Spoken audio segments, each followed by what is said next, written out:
हाय viewers, empirical formula आप लोगों ने व्यू कर लिया होगा और उसकी एक एग्जांपल भी मैंने आप लोगों को दी थी, वो भी आप लोगों ने व्यू कर ली होगी।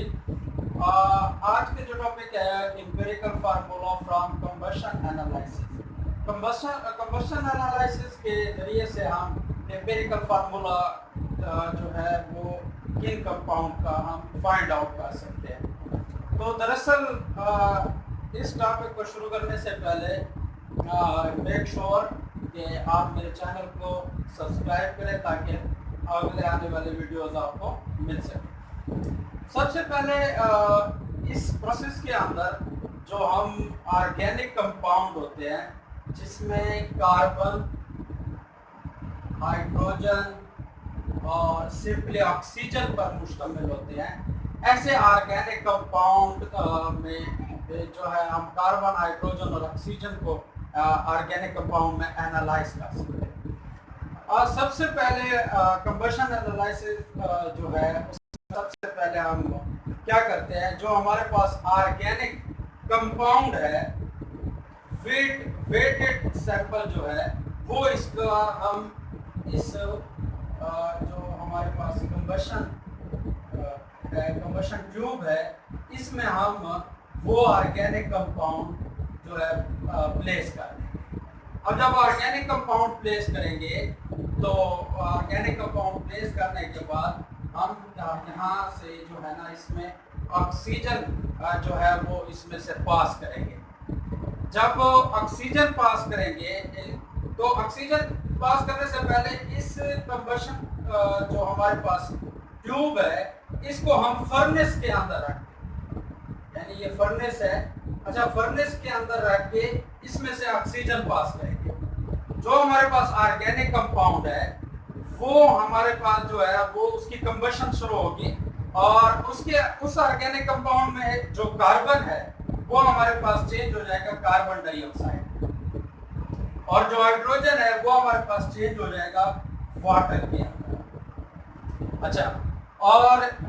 अच्छा, इसमें फिर उसके बाद आगे क्या होगा, जो हमारे पास वाटर है वो मैग्नीशियम क्लोराइड जो है वो इसको एब्जॉर्ब कर लेगा आगे, यानी ये वाटर को मैग्नीशियम क्लोराइड एब्जॉर्ब कर लेगा और हमारे पास जो पोटेशियम हाइड्रोक्साइड है वो क्या करेगा, कार्बन डाइऑक्साइड को एब्जॉर्ब कर लेगा।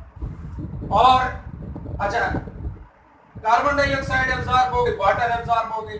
उसके बाद क्या होगा कि इनके जो मैसेज है उनके डिफरेंस से हम क्या कर सकते हैं, वाटर और कार्बन डाइऑक्साइड का मैस जो है वो फाइंड आउट कर सकते हैं। अब क्योंकि हमारे पास एम्पिरिकल फार्मूले में सबसे पहले हम क्या करते हैं, डिटर्मिनेशन ऑफ परसेंटेज कंपोजिशन हम डिटरमाइन करते हैं। तो यहाँ पे भी हमारे पास जो फार्मूला है percentage composition of percentage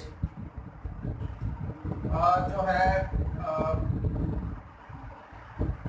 composition of carbon.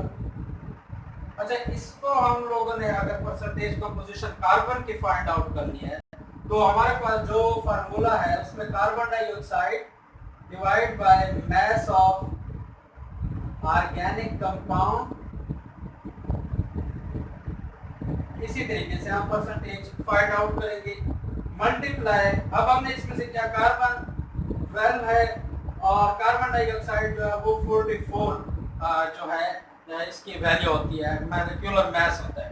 क्योंकि कार्बन का जो मास होता है यानी ऑक्सीजन का मास होता है 16 को 2 से मल्टीप्लाई करें 32 आ जाएगा और कार्बन है 12 तो ये 44 आ जाएगा। इसी तरह हमें परसेंटेज कंपोजिशन जो कार्बन की है वो हमें फाइंड आउट होगी। उसके बाद हमारे पास जो परसेंटेज कंपोजिशन ऑफ हाइड्रोजन, तो हाइड्रोजन की जो परसेंटेज कंपोजिशन है उसको कैलकुलेट करने का तरीका क्या है, उसका भी यही है कि वाटर ले लेंगे divide by mass of organic compound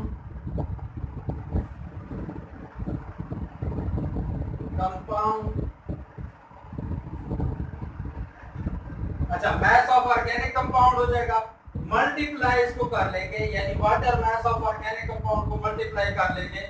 hydrogen का जो मास होता है यानी H2 है ना, 2.016 हो जाएगा, और डिवाइड बाय जो वाटर का होता है हमारे पास, वो हमारे पास कितना होता है, यहाँ वाटर का हमारे पास होता है 18 जी।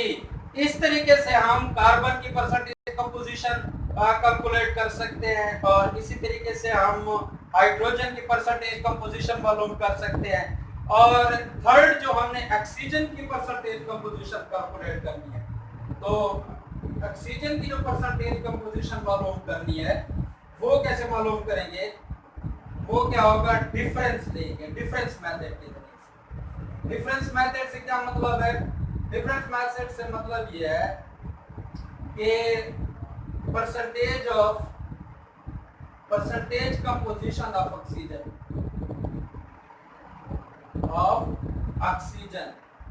इज इक्वल टू, यानी हम परसेंटेज 100 में से ले रहे हैं ना, 100 minus percentage of carbon dioxide जो हमने फाइंड आउट की है, प्लस परसेंटेज ऑफ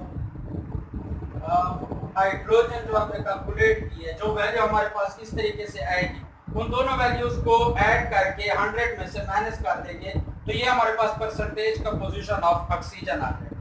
यानी इस फार्मूले से हम क्या कर सकते हैं, ऑक्सीजन का और फिर उसके बाद हाइड्रोजन का और हम हमारे पास कार्बन का जो परसेंटेज कंपोजिशन है वो फाइंड आउट होगा। अच्छा, तो मैं आपको ना इसको एक एग्जांपल से आपको मजीद इसको समझाऊंगा। यानी परसेंटेज कंपोजिशन को मालूम करने के फार्मूले क्या होंगे, परसेंटेज कंपोजिशन कार्बन का और परसेंटेज कंपोजिशन हाइड्रोजन का, वो इस फार्मूले के जरिए से आप क्या कर सकेंगे, कार्बन और हाइड्रोजन की परसेंटेज कंपोजिशन मालूम करेंगे। उसके बाद जो है ना उनके एटॉमिक मैसेज, फिर एटॉमिक मैसेज डिटरमाइन करेंगे, ठीक है ना, एटॉमिक नंबर डिटरमाइन करेंगे, सॉरी एटॉमिक मैसेज डिटरमाइन करने के बाद एटॉमिक रेशियोज। सैंपल है हमारे पास लिक्विड का, जो कि कार्बन, हाइड्रोजन और ऑक्सीजन, उसमें से हमने एनालाइज करने हैं। हमारे पास एक मैस है जो है 0.5439 ग्राम, और वो हमें देता है कार्बन डाइऑक्साइड 1.039 ग्राम, और वाटर हमें देता है 0.6369 ग्राम। अब हमने सबसे पहले क्या करना होता है, एम्पिरिकल फार्मूले में सबसे पहले हमने डिटरमिनेशन ऑफ परसेंटेज कंपोजिशन करनी होती है। तो कैसे करते थे, तो हम क्या करते थे, मास ऑफ कार्बन डाइऑक्साइड लेते थे, divide by mass of organic compound multiply 12 divide by 44। 12 क्या होता था, एटॉमिक मास ऑफ कार्बन, और डिवाइड बाय 44 कार्बन डाइऑक्साइड का, और इस तरीके से हमें आंसर आता। तो वही फार्मूला अप्लाई करेंगे, 1.039 डिवाइड बाय 0.5439, जो अभी मैंने समझाया आप लोगों को, वही फार्मूला अप्लाई करेंगे, मल्टीप्लाई करेंगे 12 डिवाइडेड बाय 44, तो हमारे पास आंसर आ जाएगा 52.098, ये आंसर। इसी तरीके से हम वो मास ऑफ वाटर लेंगे 0.6369, डिवाइड करेंगे ऑर्गेनिक कंपाउंड जो हमारे पास, उसके मास से डिवाइड करेंगे, मल्टीप्लाई करेंगे हाइड्रोजन के मास से 2.016 डिवाइड बाय वाटर का जो फार्मूला आता है 18। हमारे पास जो ऑक्सीजन है वो 100 में से हम माइनस कर देंगे, जो हमारे पास वैल्यू है कार्बन की, और हमारे पास जो हाइड्रोजन है, इन दोनों को ऐड करके 100 में से माइनस करेंगे 34.79 आएगा। अब हम क्या करेंगे, जो हमारे पास परसेंटेज आई है उसको इसके एटॉमिक मास पे डिवाइड कर देंगे, यानी कार्बन का जो एटॉमिक मास है 12, उस पे डिवाइड करेंगे तो हमारे पास आंसर आ जाएगा 4.34। इसी तरह हाइड्रोजन जो है वो 3.11, उसको उसके एटॉमिक मास पे डिवाइड करेंगे तो हमारे पास आंसर आ जाएगा 13.01। और इसी तरीके से ऑक्सीजन है, उसको डिवाइड करेंगे तो वो हमारे पास आएगा 79 डिवाइड बाय 16 करेंगे तो ये 2.17 आ जाए। ये हमारे पास number of grams atom calculate हो गए। अब हम एटॉमिक रेशियो कैलकुलेट करेंगे। 4.34 सबसे लीस्ट वैल्यू पे हम इसको डिवाइड कर देंगे।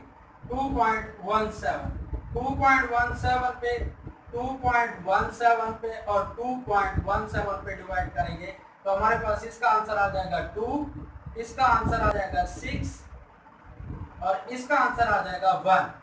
तो ये 261 यानी कार्बन 2 आया है और हाइड्रोजन 6 आया और ऑक्सीजन 1 है, यानी C2H6O ऑक्सीजन O। ये हमारे पास क्या हुआ है, हमने एम्पिरिकल फार्मूले को इसी तरीके से बनाया है, कंबशन एनालिसिस के तरीके से। तो व्यूअर हमारे पास जो एम्पिरिकल फार्मूला था वो हमने कैलकुलेट कर लिया है। व्यूअर अगर आपको ये वीडियो पसंद आई है तो आप इस चैनल को सब्सक्राइब करें और और शेयर करें और लाइक करें। Thank you. अच्छा, और बेल के आइकन को दबाना मत भूलिएगा।